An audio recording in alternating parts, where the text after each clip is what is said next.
News 7 Tamil நேயர்களுக்கு வணக்கம். இன்றைய செய்தி நிகழ்ச்சியில் சந்திப்பதில் மகிழ்ச்சி. மத்திய அரசினுடைய இடைக்கால பட்ஜெட் நேற்றைக்கு தாக்கல் செய்யப்பட்டிருக்கிறது. இந்த பட்ஜெட்டிற்கு முதலமைச்சர் எடப்பாடி பழனிசாமி, பாமகவினுடைய நிறுவனர் ராமதாஸ் உள்ளிட்டோர் வரவேற்பை தெரிவித்திருக்கிறார்கள். இந்த வரவேற்பு தேர்தல் கூட்டணியை உறுதி செய்கிறதா பட்ஜெட் அப்படிங்கிற ஒரு கேள்வி எழுப்பியிருக்கிறது. இந்த கேள்வியினுடைய தான் இன்றைய நிகழ்ச்சி இன்றைக்கு பயணிக்க இருக்கிறது. அரசியல் விமர்சகர் ரவீந்திரன் துரைசாமி நீரார், வணக்கம். மத்திய இடைக்கால பட்ஜெட்டுக்கு முதலமைச்சர் எடப்பாடி பழனிசாமி இது ஒரு மகிழ்ச்சி தரக்கூடிய பட்ஜெட் அப்படிங்கிற மாதிரி வரவேற்பு தெரிவித்திருக்கிறார். அதே சமயத்தில் பாமகவினுடைய நிறுவனர் ராமதாஸும் வரவேற்பு தெரிவிச்சிருக்கிறார். இந்த பட்ஜெட்டை வரவேற்கிறதன் மூலமாக உங்களுக்கு நாங்கள் ஆதரவு தெரிவிக்கிறோம் அப்படிங்கிற ஒரு சிக்னலை அதிமுகவும் பாமகவும் பாஜகவிற்கு விடுக்கிறது அப்படின்னு பார்க்கலாம். முழுமையாக அப்படி எடுத்துக்க முடியாது. நாம் பலமுறை குறிப்பிட்டிருக்கிறது போல பாஜக எதிர்ப்புங்கிறதுல ஸ்டாலின் தன்னை மோடிக்கு இணையாட்டே தகவமைத்து கொண்டு மோடி எதிர்ப்பு அரசியலை பண்ணுறாரு.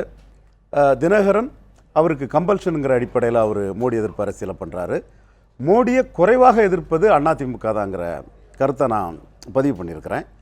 இப்பவும் எதிர்க்கட்சிகள் எழுப்பக்கூடிய கேள்வி என்ன அப்படின்னா, அவங்க பிரதமரை எதிர்க்கிறாங்களா, பாஜகவை எதிர்க்கிறாங்களா அப்படிங்கிற ஒரு கேள்வி கூட அவங்க முன்வைக்கிறாங்க. நிச்சயமாக இந்த பட்ஜெட்டை வரவேற்றிருக்கிறாரு எடப்பாடி பழனிசாமி. இது மட்டுமில்லை, அவர் முதலமைச்சரான வந்த எல்லா பட்ஜெட்டையும் பெரும்பாலும் வரவேற்று தான் தன்னோட அறிக்கைகளை கொடுத்துருக்காங்க. நம்ம முந்தைய பட்ஜெட்டை பற்றி எடப்பாடி பழனிசாமி என்ன கருத்தை சொல்லியிருக்காருன்னு சொன்னால் அது தெரியும். பட் கூட்டணியை பொறுத்தவரை அவரே சேலத்தில் சொல்லியிருக்கிறாரு, தேர்தல் தேதி அறிவித்த பிறகு தான் கூட்டணி பற்றி முடிவு செய்யப்படும். இப்போ தேர்தல் தேதி திருப்பூரில் மோடி வரும்போது கூட்டணி உருவாயிரும், மதுரையில் மோடி வரும்போது கூட்டணி உருவாதெல்லாம் வெறும் கேஷியங்கள் தானே தவிர அதில் உண்மை இல்லைங்கிறது தான் எடப்பாடி பழனிசாமியோட சேலம் பேட்டி தெளிவாக தெரியுது. நம்ம ஊடகங்கள் அவர் தெளிவாக இதே ஸ்டாண்டை தான் அவர் ஆரம்ப காலத்திலேருந்தே சொல்லிட்டு இருக்கிறாரு. நாம் நமக்கு சோராசியத்துக்காகவோ அல்லது ஒரு பரபரப்புக்காக பெரும்பாலான ஊடகங்கள் கடந்த ஜனவரி மாதமே கூட்டணி பற்றி பேசவும், தமிழகத்தில் தேர்தலை எப்படி சந்திக்கிறது பாஜக அப்படிங்கிறத பற்றி பேசுவதற்காகவும் மத்திய அமைச்சர் பியூஷ் கோயல் வரதுவாக இருந்தது. ஆனால் அவர் இந்த பட்ஜெட்டை எல்லாம் மேற்பார்வையிடணும், அதற்கான ஏற்பாடுகள் பண்ணுறது அப்படிங்கிறதுக்காக அவருடைய வருகை தள்ளி வைக்கப்பட்டது. ஒருவேளை அவர் வந்திருந்தார் அப்படின்னா பாஜக அதிமுகவினுடைய கூட்டணி அப்படிங்கிறது தொடர்பான ஒரு முழுமையான விவரம் மக்களுக்கு தெரிய வந்திருக்கு. நீங்கள் பாஜகவுக்கும் அதிமுகவுக்குள்ள உறவு பற்றி நான் எதுவுமே தரவுகள் இல்லாமலோ ஒப்பீனியனேட்டாட்டோ நான் சொல்ல மாட்டேங்கிறது பொது வழியில் தெரியும். பாஜகவுக்கும் அதிமுகவுக்கும் உள்ள உறவை பற்றி ஒரு 2 மாதத்துக்கு முன்னாடி பேசிட்டு இருந்தவங்க எப்படி பேசுகிறாங்க, இப்போ எப்படி பேசுகிறாங்க.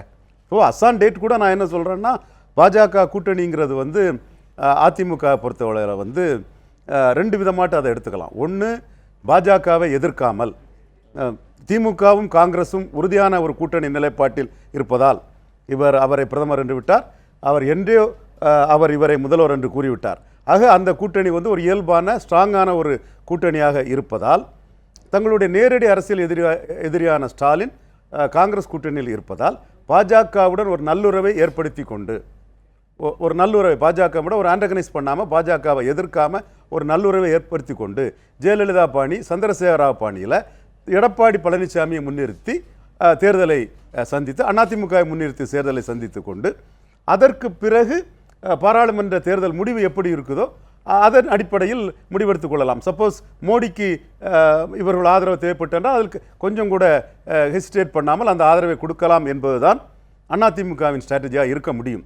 மேலும் எடப்பாடி பழனிசாமியை பொறுத்தவரையில் அவர் ground level politician, ground level ஸ்ட்ராட்டஜிஸ்டாக இருந்து வந்தவர் ஒரு ராஜதந்திர நடவடிக்கைகளில் தன்னை நிரூபிச்சுட்டு வரார். இப்போ எடப்பாடி ராஜேந்திரி நான் சொன்னேன்னா எல்லாரும் நம்ம பாஞ்சு விழுவாங்க. நான் தரவுகளை வச்சு தான் சொல்கிறேன், 2-3 தரவுகள் அடிப்படையில் தான் சொல்கிறேன். இப்போ அவரோட ராஜதந்திரத்தில் அவருக்கு எது முக்கியமாக இருக்கும்னா, அந்த 21 எம்எல்ஏக்கள் சட்டமன்ற அந்த இதுகளை வெற்றி பெற்று தன்னோட ஆட்சியை காப்பாற்றுறது தான் முக்கியமாக இருக்கும். அப்போ அதில் என்ன கணக்கு போடுறாருங்கிறத பார்க்கணும்.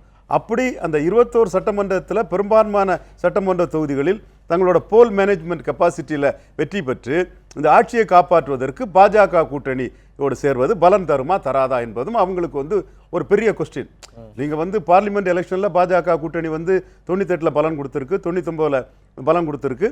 இன்றைக்கும் மோடி பிரைம் மினிஸ்டருங்கிறது ஒரு ப்ளஸ் பாயிண்ட் தான். இந்தியாவில் மோடியா தொடர்ந்து இந்த கூட்டணி பேச்சுகள்லாம் இந்த ஹேஷியங்கள்லாம் வந்து கொண்டிருக்கக்கூடிய இந்த சமயத்துல 2 மாசத்துல 3 மாசத்துல எலெக்ஷன் வரப்போகுது. இந்த இடத்துல எடப்பாடி பழனிசாமி முழுவதுமாக மகிழ்ச்சிகரமான ஒரு பட்ஜெட் அப்படிங்கிறத சொல்றத பார்க்கும் பொழுது ஒருவேளை அதிமுக நாங்க வந்து உங்களுக்கு சப்போர்ட்டா தான் இருக்கிறோம் மாநிலத்துல, அதே போல இன்னும் சில கட்சிகள்லாம் இருக்கிறாங்க, எல்லாரும் வாங்க ஒருங்கிணைக்கலாம் அப்படிங்கிற சிக்னலை தராங்களோ அப்படிங்கிற ஒரு இல்ல கேள்வி. நீங்க யூகமா கேட்கறதுல நான் வந்து தவறுன்னு சொல்ல மாட்டேன். அந்த யூகம் வந்து நியாயமானது தான். ஆனா ஜெயலலிதா என்ன ஸ்டாண்ட் எடுத்தாங்க 2009 ஷோவே சொன்னாரு பாஜக அதிமுக கூட்டணி போகணும். நான் சொன்னேன் போகாதுங்க, பாஜகவுக்கு எதிர்ப்பு ஓட்டு இருக்குது. ஜெயலலிதா பாமக மதிமுக போன்ற கட்சிகளோட கம்யூனிஸ்டில் வச்சுப்பாங்களே தவிர இதை வைக்க மாட்டாங்கன்னு அப்போவே 2009 10 ஆண்டுகளுக்கு முன்னே உள்ள சம்பவம். பட் பொது வழியில் தெரியும், முருகன் சரத்குமார் போன்றவங்களாம் தெரியும் அது. அப்போ என்ன ஜெயலலிதா என்ன முடிவெடுத்தாங்க, பாஜக கூட்டணி வந்து 2004 மேலே தனக்கு லைபிலிட்டியாட்ட ஆயிட்டு, பாஜகவால் தனக்கு கிறிஸ்தவ முஸ்லீம் மக்கள் மத்தியில் இமேஜ் போயிடுச்சுங்கிறதுல 2004 தோல்விக்கு பிறகு அவங்க பாஜக கூட்டணி ஜெயலலிதா போகவே இல்லை, 2009 போகலை. ஆனால் 2009 பாஜகவுக்கு வேண்டியவர்களிடமும் ஜெயலலிதாவிடம் மிக நல்ல உறவு இருந்தது. இன்னும் சொல்லப்போனால் 2014 மோடிக்கும் ஜெயலலிதாவுக்கும் மிகப்பெரிய ஒரு நட்பு நெருக்கமும் இருந்தது. அதை மையமாக வச்சு தான் ஸ்டாலினே பிரச்சாரம் பண்ணார். முன்னாள் முதலமைச்சர் ஜெயலலிதா எடுத்த முடிவுகளை எல்லாம் நம்ம சீர்தூக்கி பார்க்குறோம் அப்படின்னாலும் இப்போ இருக்கக்கூடிய சூழல் அப்படிங்கிறது ஜெயலலிதா இருந்து அப்போ அவங்க எடுத்த முடிவுகள் எல்லாம் இப்போ எடுக்க முடியாது அப்படிங்கிற ஒரு கணக்கையும் கட்சியில் இருக்கக்கூடியவங்களே சொல்றாங்க. ஐயோ நான் தாராளமாக சொல்கிறேன், ஜெயலலிதா வேற, எடப்பாடி பழனிசாமி வேற.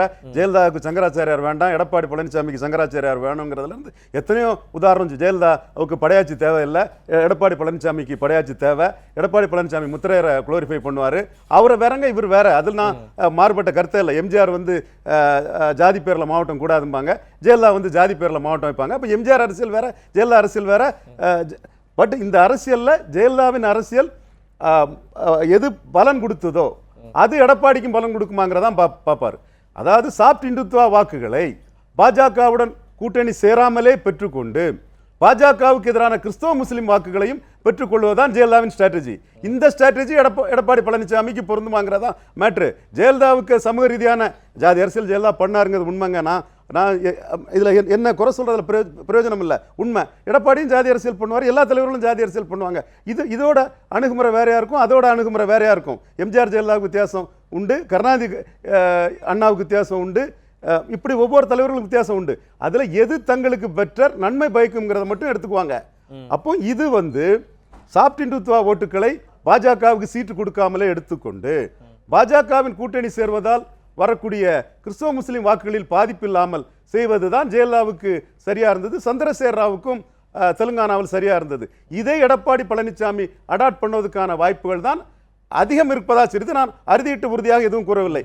இந்த சைடு ஒரு பாசிட்டிவ் பாயிண்ட்னா மோடி லீடர்ஷிப்புக்கு ஒரு ஆதரவு வளையம் இருக்கு. தேவேந்திர குல வேளாளர்களை கன்சால்டேட் பண்றாரு, இடஒதுக்கீடு இல்லாத அப்பர் காஸ்ட் பிரிவு கன்சால்டேட் பண்றாரு. கணக்குகள் எல்லாம் பார்க்கும் பொழுது காங்கிரஸ் கட்சி எப்படி பாஜகவை எதிர்க்க மாநில கட்சிகளை எல்லாம் நாடி இருக்கிறதோ, மாநில கட்சிகளை எல்லாம் ஒருங்கிணைத்து இருக்கிறதோ, அதே போல அந்த மெகா கூட்டணியை எதிர்க்கணும் அப்படின்னா பாஜக தலைமையிலான பல்வேறு மாநில கட்சிகள் எல்லாம் ஒன்றிணையணும் அப்படிங்கிற அந்த கணக்கு பாஜக எடுத்திருக்குமா? அதற்கு அதிமுகவும் அழைப்பாங்களா? இல்லை, அதிமுக பாஜக அழைக்க தான் செய்கிறாங்க. டெல்லி பாஜக அழைச்ச மாதிரி எனக்கு பெரிய அளவில் ஒன்றும் தரவுகள் இல்லை.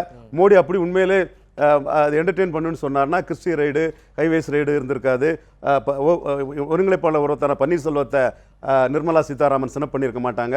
தமிழ்நாட்டுக்கு நிதி ஆதாரங்களை ஜாஸ்தி கொடுத்துருப்பாங்க. தமிழ்நாட்டு எம்பிக்கள் குறை சொல்லக்கூடிய அளவுக்கு ஒரு இது இருந்திருக்காது. ஜெயலலிதாவுக்கு பிறகு இந்த அதிமுகவை அழிஞ்சு போன நிலையில் எடப்பாடி பழனிசாமி இதை கட்டி காக்கிறாருன்னு ஒரு பாராட்டை மோடி கொடுத்துருக்கலாம். அப்படி எதுவுமே மோடி சைடும் அமித்ஷா சைடும் அமித்ஷா என்ன முடிச்சுக்கிறேன் இல்லாத பட்சத்தில் தமிழக பாஜக தலைவர்கள் தமிழிசை சவுந்தரராஜன், வானதி சீனிவாசன் போன்றவர்கள், பொன் ராதாகிருஷ்ணன் போன்றவர்கள் தங்களுக்கு பாஜக தனித்து நின்றால் மக்களவை உறுப்பினராகக்கூடிய வாய்ப்பு குறைவு, அதிமுக கூட்டணி இருந்தால் மக்களவை உறுப்பினர் வாய்ப்பு அதிகம் என்ற ஸ்ட்ராட்டஜி தான் தமிழக பாஜக தலைவர்களின் பேச்சில் தெரிகிறது. ஆனால் டெல்லி பாஜக நிர்மலா சீதாராமன், அமித்ஷா போன்றவர்கள் திமுக காங்கிரசுக்கு 40 வராமல் இருப்பதற்கு என்ன வியூகமோ அந்த வியூகத்தில் அவர்கள் போவது போல தான் தெரிகிறது. இப்போ இன்னைக்குள்ள சூழ்நிலையை வச்சு நான் சொல்றேன். அப்படின்னா தமிழகத்தில் இருக்கக்கூடிய அதிமுகவினுடைய தரப்புல என்ன சொல்றாங்க அப்படின்னா பாஜக ஒன்றும் தீண்டத்தகாத கட்சி கிடையாது அப்படிங்கிறதெல்லாம் வைத்து பார்க்கும் பொழுது ஆமா இது வந்து அந்த கேஷியத்தை இன்னும் ஸ்ட்ராங்கா ஆக்குது. அதுதாங்க ஜெயலலிதாவுக்கு உள்ள அந்த புத்திசாலித்தனம் எடப்பாடி பழனிசாமிக்கு இருக்கக்கூடாதுன்னு நீங்க ஏன் நினைக்கிறீங்க? ஜெயலலிதா சாப்ட் இந்துத்துவா ஓட்டுகளையும் வாங்கிக்கிட்டு கிறிஸ்தவ முஸ்லீம் ஓட்டுகளையும் வாங்கும்போது எடப்பாடி பழனிசாமியும் பாசிட்டிவ் தங்களுக்கு லாபமான ஒரு வியூகம். ஜெயலலிதாவுக்கு எல்லா வியூகத்தையும் எடப்பாடி பழனிசாமி எடுக்கல. அதை நான் பலமுறை மறுத்து சொல்லியிருக்கிறேன். ஒவ்வொரு தலைவரும் தங்களுடைய இண்டிவிஜுவாலிட்டியை காட்டி தான் ஒரு ஹீரோவாகத்தான் முயற்சி பண்ணுவாங்க, தான் ஒரு ஹீரோவாகத்தான் முயற்சி பண்ணுவாங்க. இதை அழுத்தி சொல்றது காரணம் இருக்கு. அப்போ வந்து இது வந்து ஜெயலலிதாவோட இந்த யூகம் வந்து எடப்பாடி பழனிசாமிக்கும் பலன் தரக்கூடிய ஒரு யூகம். சாப்ட் இந்துத்துவா அவர் கையில் கயிறு கட்டிட்டு தான் இருப்பார். அவர் வந்து சங்கராச்சாரியாருக்கு உச்சகட்ட மரியாதை கொடுப்பாரு. ஒரு இந்து ஐக்கானுங்கிறதுல வந்து அவர் எந்த இதுவும் வந்து மறுத்து பேச மாட்டார். இந்துக்களை குறைச்சி மதிப்பிடக்கூடிய எண்ணம்லாம் அவருக்கு கிடையாது. ஸோ பாஜகவோட கூட்டணிங்கிறது வேற, இந்துக்களை மதிக்கிறதுங்கிறது வேறங்கிற அடிப்படையில் அவர் போலாமா ஜெயலலிதா மாதிரி. ஆனா நாடாளுமன்றத்தை பொறுத்த வரைக்கும் அங்க இருக்கக்கூடிய எம்பிக்கள் தொடர்ந்து மத்திய அரசை சில விஷயங்கள்ல எதிர்த்து கொண்டிருக்கிறாங்க. அப்படி எதிர்க்கக்கூடிய அதே சமயத்துல பாஜகவோட அதிமுக கூட்டணி வைக்குமா அப்படிங்கிற ஒரு கேள்வி இந்த இடத்துல வலுப்பெறுகிறது. அதுதான் நம்ம அந்த தேர்தல் தேதி அறிவித்த போறதான் தெரியும். பாஜகவோட கூட்டணி வைக்காமலே இந்துக்களின் வாக்குகளையும் சாப்ட் இந்துக்களின் வாக்குகளையும் பெற்றுக்கொண்டு கிறிஸ்தவ முஸ்லீம் வாக்குகளையும் இழக்காமல் பார்க்க போகிறார்களா, அல்லது மோடி பிரதமர் அதனால ஒரு ஸ்டெபிலிட்டி கார்டில் மோடி ஏற்றுக்கொள்ள போறாங்கிறது வந்து தேர்தல் தேதி அறிவித்த போறதான் தெரியும். இந்த இதுல வந்து 21 சட்டமன்ற தொகுதிகளிலும் பாஜக கூட்டணி எந்த வகையில் தங்களுக்கு அந்த சட்டமன்றத்தை இடைத்தேர்தலில் வெற்றி பெறுவதற்கு எந்த வகையில் தங்களுக்கு பயன் தரும் என்பதையும் அவர்கள் பிரதானமாக கணக்கில் எடுத்துக் கொள்வார்கள் நான் கருதுகிறேன். மக்களவை தேர்தல் கூட்டணி அப்படிங்கிறது எல்லாத்தையும் தாண்டி 20 தொகுதிகளை வரக்கூடிய அந்த சட்டமன்ற தொகுதியினுடைய வியூகத்தை தான் அதிமுக ரொம்ப பிரதானமா பார்ப்பாங்க அப்படிங்கிறது நிச்சயமாங்க. 2014 ஸ்டாலின் என்ன நினைச்சாரு? பார்லிமெண்ட்ல ஜெயிக்கிறத விட முடிவெடுக்கக்கூடிய இடத்துல இருந்தவர் வந்து தன்னை முன்னிலைப்படுத்தி தான் அதை இதை பண்ணாப்புல. இப்போ வந்து இந்த அரசாங்கம், இந்த அமைச்சர்கள், இந்த சட்டமன்ற உறுப்பினர்கள் வந்து பாராளுமன்றத்திலும் ஜெயிக்கணும்னு அவங்களுக்கு கணிசமான அளவு ஜெயிக்கணும்னு நினைப்பாங்கிறதுல மாறுபட்ட கருத்து ஒரு தலைவர் மற்றும் இருக்க முடியாது. அதை விட அவங்களுக்கு பிரியாரிட்டி 21 அதிகம் ஜெயிக்கிறது தான் அவங்களுக்கு பிரியாரிட்டி. ஸோ இதுக்கு எந்த பாதிப்பும் வராத வகையில் தான் அவர்களுடைய பாராளுமன்ற கூட்டணி இருக்கும். அவர்கள் பாமகவை கூட்டணியில் சேர்க்க விரும்புவது வெளிப்படையாக அவர்கள் சொல்லவில்லை என்றாலும் சில தரவுகள் தெரிகிறது. எடப்பாடியும் வந்து ரொம்ப டஃப் பார்கெய்னர். இந்த இடைக்கால பட்ஜெட்டை வரவேற்றிருக்கக்கூடிய பாமகவினுடைய நிறுவனர் ராமதாஸ் தொடர்ந்து மத்திய அரசினுடைய பல்வேறு நடவடிக்கைகளுக்கு தன்னுடைய அறிக்கையின் வாயிலாக எதிர்ப்புகளை சொல்லிக் கொண்டிருக்கிறாரு. தமிழக அரசுக்கும் கூட கடந்த சில நாட்களுக்கு முன்னதாக அவர் சொல்லிக் கொண்டிருந்தார். ஆனா இப்ப இந்த பட்ஜெட்டை வரவேற்று இருக்கிறாரு. அதே சமயத்துல பாதி மட்டும்தான் அவர் வரவேற்றிருக்கிறார். சில திட்டங்களுக்கு வந்து இன்னும் அதை வந்து கொஞ்சம் மேம்படுத்தியிருக்கலாம் அப்படிங்கிறதுக்காக அவர் வந்து அறிக்கையில சொல்லியிருக்கிறார். இன்னும் கடுமையான விமர்சனமும் கூட கிடையாது. இதெல்லாம் பார்க்கும் பொழுது ஒருவேளை பாஜக மீதான அந்த சாஃப்ட் கோரை வந்து அவர் ஃபாலோ பண்றாரோ அப்படிங்கிற மாதிரி ஒரு கேள்வி எழுகிறது இல்லையா? 2016 தேர்தலை பார்த்தா 14 தேர்தல்களையும் வச்சு பார்த்தோம்னா தமிழகத்தில் 3வது பெரிய கட்சி பாட்டாளி மக்கள் கட்சி தான். மக்கள் சக்தியில் 5.5% வாக்குகள் தனித்தே அன்புமணியை ப்ரொஜெக்ட் பண்ணி அன்புமணி லீடர்ஷிப்பை அந்த கட்சி ஏற்றுக்கிட்டு மிக வட மாவட்டங்களில் 20 தொகுதிகளில் எடுத்துட்டிங்கன்னா 10% வாக்குங்கிற அளவுக்கு அந்த கட்சி ஒரு தன்னோட பலத்தை தெள்ள தெளிவாக நிரூபிச்சிருக்குது. நிச்சயமாக வந்து அந்த கட்சி வந்து வட மாவட்டங்களை பொறுத்தவரையில் கம்பேரிட்டிவ்லி வந்து டபுள் மடங்கு ஓட்டுங்கிறனால 3வது பெரிய கட்சிங்கிற அந்தஸ்து அந்த கட்சிக்கு இருக்குது.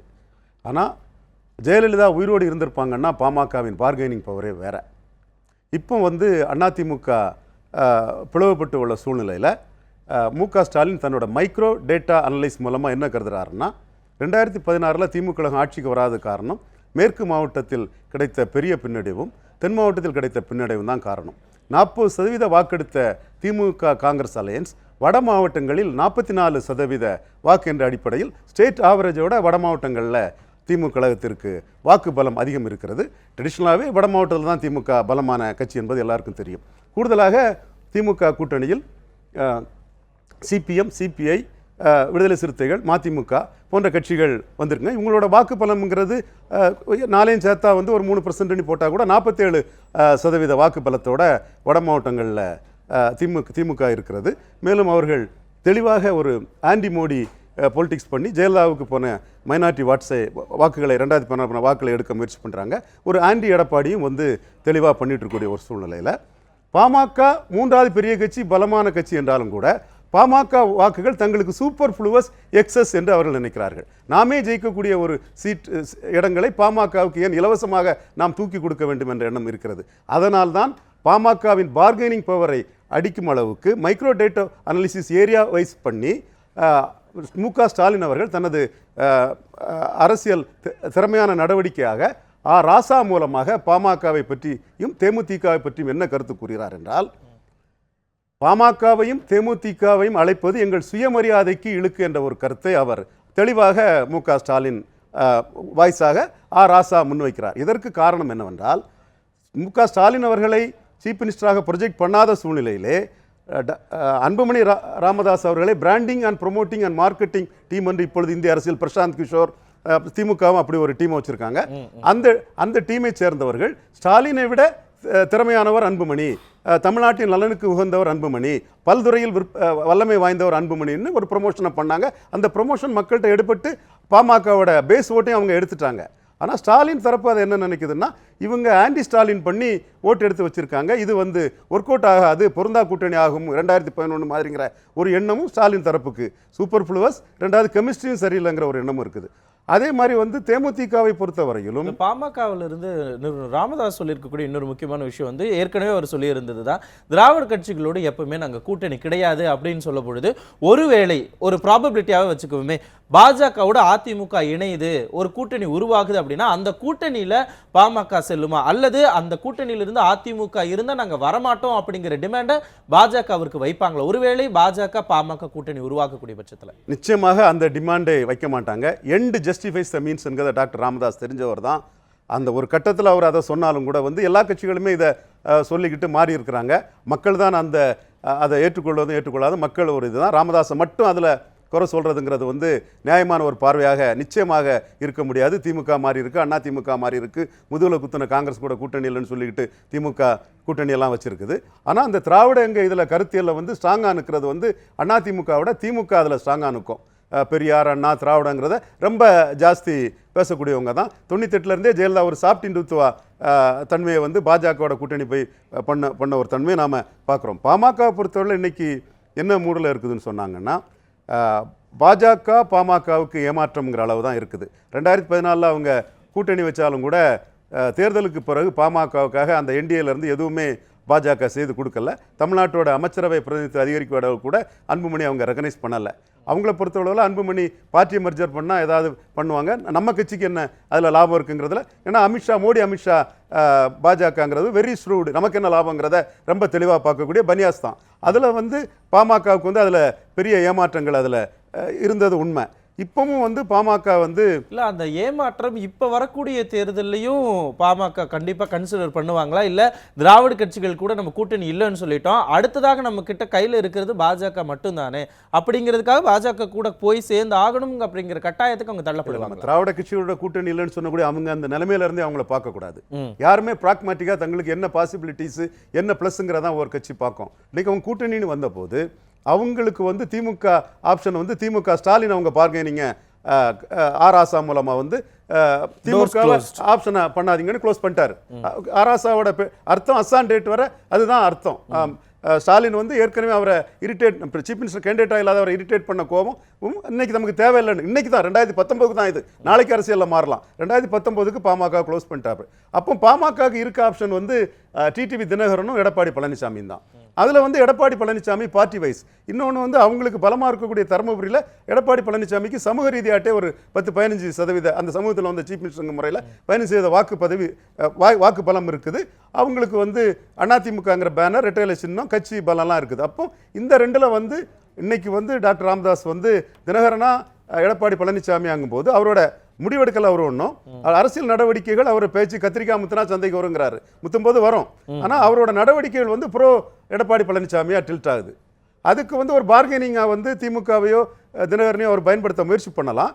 ஆனால் எடப்பாடி பழனிசாமியும் விடாக்கண்டம் கொடாக்கண்டம் கதை தான். அவரும் ரொம்ப டஃப் பார்கெனர் தான். ராமதாஸ் இதுவரை எல்லா பார்கெனிங்லையும் ஜெயிக்க தான் செய்திருக்கிறாரு. பொலிட்டிக்கல் பார்கெனிங்ல என்னைக்குமே ராமதாஸ் தோத்தது கிடையாது. பட் எடப்பாடி பழனிசாமியும் வெரி டஃப் பர்சன். அப்படின்னா பாமக யாரோட கூட்டணி வைக்கிறாங்க அப்படிங்கிறத முடிவு எடுக்கிறதுல டிடிவி தினகரனுடைய ரோல் இந்த இடத்துல ஒரு மிகப்பெரிய ரோலாக இருக்குமா? நிச்சயமா தினகரனுக்கு ஒரு ரோல் தான். தினகரன் 4 மாநில கட்சியோட கூட்டணி சொல்லும் போது one must be very alert in politics. அப்போ எடப்பாடி பழனிசாமிக்கு இன்னைக்கு என்ன பிளஸ்னா 5.5% வாக்கு பலம் உள்ள 3வது பெரிய கட்சியான பாமக வந்து எடப்பாடி பழனிசாமி முட்ட சாப்பிட்டா இருக்கிறது. எடப்பாடி பழனிசாமி வந்து ஸ்டாலினுக்கு எதிரான தலைவருங்கிறத எடுத்த எடுப்பிலே, அந்த ஸ்டாலின் அணிக்கு எதிரான தலைவருங்கிறத எடுத்த எடுப்பிலே கொடுக்குது. அந்த அட்வான்டேஜ் வந்து எடப்பாடி பழனிசாமி கிடைக்குது. அது தினகரன் கூட பாமக கூட்டணி போச்சுன்னா எடப்பாடி பழனிசாமிக்கு அந்த அட்வான்டேஜ் கிடைக்காது.